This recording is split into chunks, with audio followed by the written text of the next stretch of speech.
Bonjour, je suis Serge Alogo et ce matin, je voulais vous raconter une histoire. Il y a quelques années de cela, je vivais à Bordeaux et je travaillais dans une société qui s'appelait les ambulances thalésiennes. Moi, je travaillais dans le secteur livraison de colis. Et mon patron de l'époque venait d'acheter un fourgon tout neuf, c'était un Renault, je crois.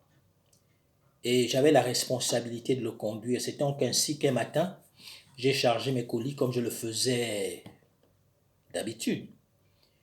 Et je me suis donc mis en route.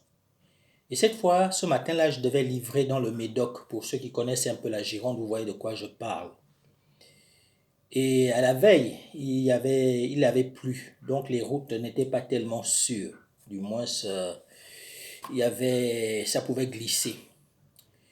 Et je n'ai pas tenu compte de ça. Donc voilà comment, amoureux de la vitesse à l'époque, parce que j'étais plus jeune, donc un peu imprudent.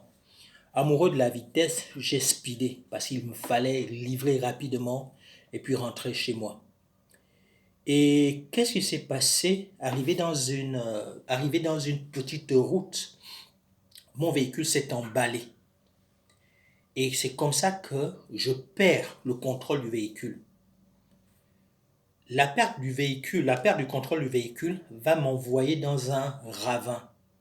C'est comme ça que mon véhicule, en sortant de la route, tombe dans le ravin. Le choc, le choc était tellement violent que lorsque j'ai touché le ravin, il m'a renvoyé de l'autre côté de la route. Et là encore, je fracasse le ravin et le véhicule s'emballe.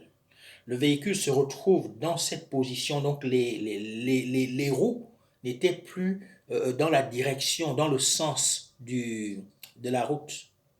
Mais le véhicule s'est totalement retourné et j'ai commencé à faire des tonneaux. Le véhicule a commencé à faire des tonneaux.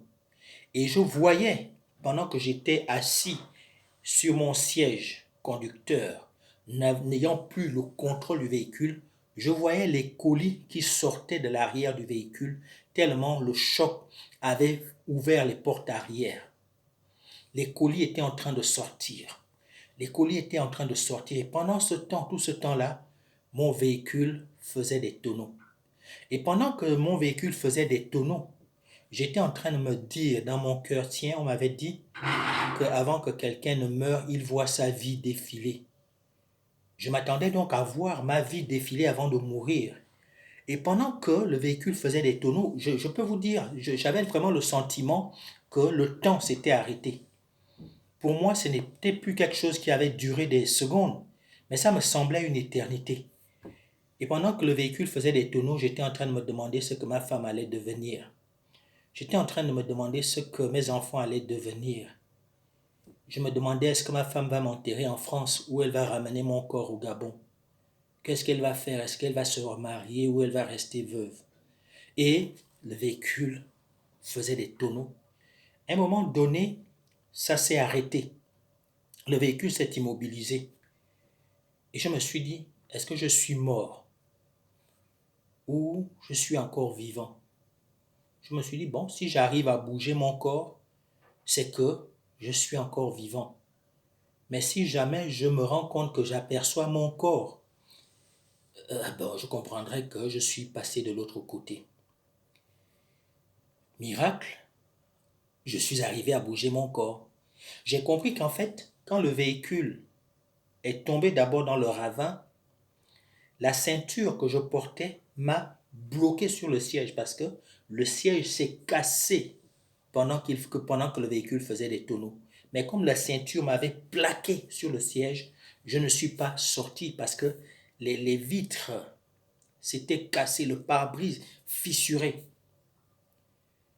Qu'est-ce que je voudrais vous dire au travers de cette histoire? Ce que je voudrais que vous compreniez, c'est que le problème, voyez-vous, ce n'était pas la voiture. Le problème, c'était le conducteur. Le blâme ne reposait pas sur la voiture. La voiture avait été conçue parfaitement. Mais c'est moi, le conducteur, qui n'a pas su maîtriser le véhicule, lorsqu'il s'est emballé. Ce que je voudrais que vous compreniez, mes chers compatriotes, vous devez faire la différence entre le Gabon, qui est le véhicule, et les responsables qui sont censés conduire ce véhicule. Je vous le dis pourquoi ce matin. Parce que depuis un certain temps, il y a des pseudo-prophètes qui parlent dans les réseaux sociaux et qui disent que oui, le Gabon serait maudit, qui disent que oui, c'est un pays de merde, qui disent que oui, il faut que les Gabonais, nous puissions nous repentir. Il faut que nous puissions demander pardon à Dieu. Certains vont même jusqu'à dire que les anges qui étaient censés protéger le Gabon sont partis parce que le Gabon aurait commis tous les péchés d'Israël. Je voudrais, mes chers compatriotes, vous dire que tous ceux qui parlent et qui allèguent de tels propos sont des prophètes de malheur. Et vous ne devez en aucune façon leur accorder foi. Je voudrais que vous puissiez faire la différence entre le Gabon qui est le véhicule et le gouvernement gabonais qui conduit ce véhicule. Le Gabon, je veux le redire ce matin, je veux le dire avec force et conviction. Le Gabon est un pays béni. Maintenant, nos dirigeants actuels ou nos dirigeants de toujours ne sont pas des patriotes. Ce ne sont pas des gens qui ont à cœur l'intérêt du pays. Ils travaillent pour leur propre compte. Ils ne tiennent pas compte du souhait du peuple, des aspirations du peuple.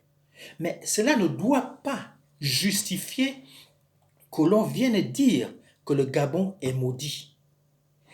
Ces prophètes, ces pseudo-prophètes de malheur veulent nous amener dans une culpabilité qui n'a pas lieu d'être.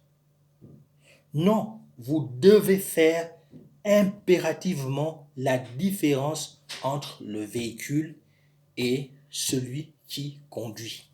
C'est pour cela que ce matin, je vous ai raconté un peu cette histoire qui m'est arrivée. Il ne nous appartient pas de continuer à dire que notre pays, notre merveilleux pays que Dieu nous a donné est maudit. Le Gabon n'est pas maudit. Les dirigeants ont sans doute montré leur incompétence. Et nos dirigeants ont sans doute montré, surtout dans la gestion de la crise de la Covid, nos dirigeants ont montré qu'ils n'étaient pas à la hauteur. Mais ce n'est pas parce que nos dirigeants ne sont pas à la hauteur que le pays est maudit. Quand on vous demande de vous repentir, nous devons nous repentir de quoi? En quoi avons-nous péché? Sommes-nous pires que les autres pays? Sommes-nous pires que les États-Unis? Car il se commet aux États-Unis des crimes qui ne sont même pas encore arrivés au Gabon. Donc, pourquoi Dieu va-t-il s'acharner sur un pauvre pays comme le nôtre et laisser l'abomination qui se déroule aux États-Unis sans punition? Donc, je voudrais simplement que vous compreniez que ce qui arrive, on ne peut pas toujours l'expliquer, mais ça n'a rien à voir avec le fait qu'on aurait péché, avec le fait que Dieu serait en colère contre le Gabon.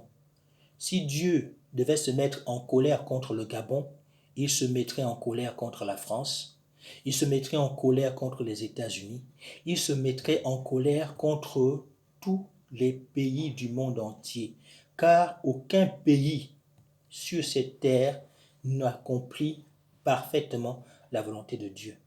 Donc, je voudrais véritablement que nous puissions comprendre qu'en tant que Gabonais, il ne nous appartient pas de maudire notre pays. Si vous voulez maudire les dirigeants, c'est votre responsabilité. Parce que la Bible dit de prier pour les dirigeants afin que nous puissions mener une vie paisible. La Bible ne dit pas que nous devons prier pour les dirigeants pour qu'ils restent si le fait qu'ils restent nous est préjudiciable. Donc je peux comprendre que nous puissions prier pour que les dirigeants actuels soient renversés ou que les dirigeants actuels cèdent leur place et que nous ayons des gens compétents. Mais de là à maudire notre pays, je ne peux l'accepter.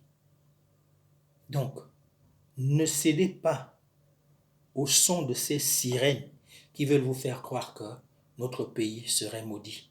Ne cédez pas au chant des sirènes qui veulent vous faire croire que Dieu est en colère contre nous. C'est vrai, je le reconnais, le pays ne marche pas bien. Les choses ne vont pas bien, mais cela revient, la responsabilité revient à nos dirigeants. Et nous ne sommes pas comptables de leur gestion. Donc, gardez-vous de maudire notre pays, notre merveilleux pays, le Gabon, et ne cédez pas au chant de ces sirènes, de ces prophètes de malheur qui veulent nous faire croire que Dieu serait fâché contre nous. Maintenant, face à ce qui nous arrive, il nous appartient de réfléchir sur comment nous pouvons faire pour nous en sortir. Car il est dit, toute chose concourt au bien de ceux qui aiment Dieu. Ça veut dire que dans tout ce qui nous arrive, il nous faut nous demander quelle leçon Dieu veut que nous puissions tirer de ça. Voilà ce que je voulais vous dire ce matin. Apprenons à bénir notre pays parce qu'il est dit, la vie et la mort sont au pouvoir de la langue. Donc apprenons à bénir notre pays. Soyez fortifiés. Vive notre merveilleux pays, le Gabon. Au revoir et bonne journée.